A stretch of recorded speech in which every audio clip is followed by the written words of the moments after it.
May asar sa akin. Diba ba to? This 1-minute cookie recipe.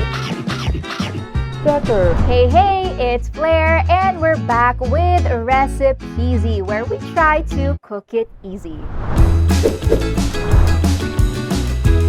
I came across this 1-minute cookie recipe. Tingnan natin kung talagang kaya natin siyang gawin. Let's do this. So, meron tayo syempre a big bowl. This is where we'll put all of the mixture, yung ating dough, 4 tablespoons of flour, sugar, butter, milk, chocolate chips. Syempre, gusto ko partneran siya with a drink. So, abangan nyo yan in just a bit. Let's start melting the butter. I have a microwave here that will help me do that. Meron kayang sizzle ng butter sa loob. Yes, there you go. Yay, our melted butter is there. Okay, so we'll go with the sugar first. I don't want it like too sweet, right? Pero this is brown sugar, so I guess it's fine. Teaspoon of the milk. Mix that a little bit. And then we'll add na yung ating flour. Buhos na natin lahat. We're just going to keep on mixing until maging dough na siya. So, add pa tayo ng konting milk. Just a little bit. Pili ko nga mali yung measurement natin, guys. Ayan. Ayan na nga sinasabi natin, guys. No? Pag madaling recipe, parang may doubt if it's really easy. Parang pansin ko lang. What will really help is if I start rolling this with my hands para talagang mag-combine yung ating mixture. Ayan, it's coming together. It's turning out to be, okay. Kailangan lagay na natin yung chocolate chips already in it. Medyo nag-warm din yung chocolate chips in my hand. Ooh, so what do we do next? We can just flatten a little bit from the video na I saw it from. 1 minute. Is it supposed to be on high? Alright, so let's do it. On the dot. Let's wait. Cut lang din natin. But let's see how it's going to fare.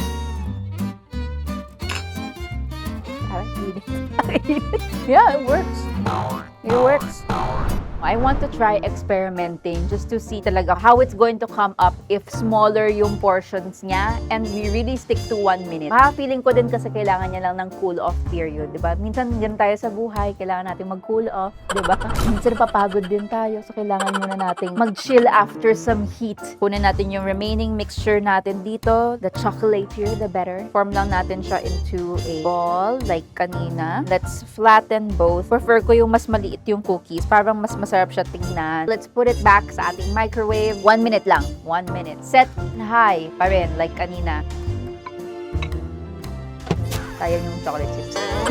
We're gonna make coffee. Yes, those are coffee and cookies. So, syempre, we need our coffee here. We need some sugar to sweeten it. Cinnamon, which I so love. Meron din tayong frother. We'll give you a link so you can click that and you can order the same one para you can have something that will froth your coffee, your milk. Extra lang. We also have a bit of our hot water here. Yan, nagding na yung ating microwave. But let's allow the cookie to cool down right there habang gagawin natin yung ating coffee. So, this is where we'll be putting our coffee. We'll also give you the link so you can order this for yourself. Kasi look at that. It's so cute, diba? Let's first add yung ating sugar, coffee. Put all of that. Cinamon yun. Lagay ko ata. Tama. Kung baliktad ko. Okay lang. Anyways, ito na talaga yung coffee. Ayan. Okay. The hot water. Next, para lang may dilute din siya. Mix lang natin. Yung milk, ipa-froth natin siya ng konti. So, we'll use this. Pour nyo lang yung milk. Ito yung kanyang maximum. But I don't think aabot tayo dyan. Ay, umabot pa rin pala. Okay, sakto. You press it. Ayun. So, ayan. If you can see, it works. Ayan, nagsispin nga siya. Ayan. What happens if I pull it up a little bit? May effect kaya dun sa frothiness niya. It's my first time using it. Pero so cool. So cool. We have our cinnamon roll latte. Oh, you can add pala vanilla extract as an option. Look at that. Look how frothy it is. Tignan nyo. So good. I think we've given enough time for our cookies to cool off. Enjoy muna natin yung aesthetics bago natin tikman all together. It looks good, right? It looks good. Sana masarap din. So, syempre, wag na tayo mag-expect ng cafe art dito. Hindi natin kakayanin yan. But now, let's taste yung ating second batch of our cookies. Let's see if mas umokay yung consistency niya. Oh, mas nag-harden siya. Hindi na siya yung parang mushy tulad nung kanina. Better. So yung pala yung kailangan niya mag-cool off muna a little bit. Hindi na siya parang dough yung kinakain mo, parang pinainit lang na dough. This time, cookie na talaga. Not bad for something that's done in 1 minute. Sa microwave pa yung pagkagawa niya. So, actually pretty good. Ngayon, kape din tayo. Wow. Masarap. I love it. Ganda ng partner niya. We have chocolate, milky cinnamon here. Sarap. Woo! Success na naman tayo mga ka-RECIPEAZY! Yay! Oh my God! Ano nangyari doon sa 1 minute 30 nating cookie? Eto siya. Kaya pala, dapat hindi ginagawang 1 minute and 30. Microwave has a tendency to make food hard at tigas.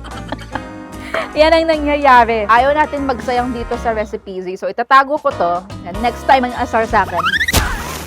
Diba ba ito? Nakasarap sa'yo. This one, definitely much better. Pair it with our cinnamon roll coffee here. Super good. There we have it. Success na naman ang ating episode na ito. If you want to have the products, some of the products that we used here, we'll put the links to these items sa ating description box. Maybe you want to get them for yourselves. This is our milk frother. This is our very aesthetic coffee mug. And if you want me to recreate some of the recipes or you want me to try them out first bago kayo ang gumawa, let us know sa ating comment section and I will do my best to do it for you. Make sure you also like and subscribe to our YouTube channel, that is Shoppertainment Live. Also hit that notification bell, ayan, so you can always be updated whenever we release a new content. See you again real soon. Bye!